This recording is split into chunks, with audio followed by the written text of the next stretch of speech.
ஸ்திரமான அறிவு உடையவனுக்கு ஆத்ம தரிசனத்தை குறித்த ஞானம் அடிப்படையாக உள்ளது. இந்த ஞானம் உண்மை போன்றவை மற்றவர்களுக்கு இரவு போன்று இருண்டே உள்ளது. இரவில் நாம் இருளாக இருப்பதன் காரணமாக எதனையும் பிரித்து உணர இயலாது. இரவு நேரங்களில் சுற்றி கொண்டிருக்கும் விலங்குகளுக்கு அந்த இரவு பொழுது பகல் போன்று இருக்கும். ஆனால் நமக்கு அது இருள் அல்லவா?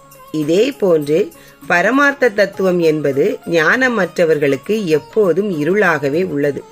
இவர்கள் இருளில் சுற்றும் விலங்குகள் போன்றவர்களே ஆவர். இவர்களுடைய அறிவிற்கு எட்டும்படியாக பரமார்த்த தத்துவம் இருப்பதில்லை. இத்தகைய பரமார்த்த தத்துவத்தில் ஞானம் உள்ளவன், புலன்களை தன்வயப்படுத்தியவன், தனது அறியாமை என்னும் உறக்கத்திலிருந்து விழித்துக் கொள்கிறான். அறியாமை என்னும் உறக்கத்தில் ஆழ்ந்தும் உலக விஷயங்கள் என்பதில் விழிப்பதுமாக இந்த உலக மக்கள் உள்ளனர். இவர்களுடைய இந்த பகல் என்பது ஞானிக்கு இரவாகவே உள்ளது.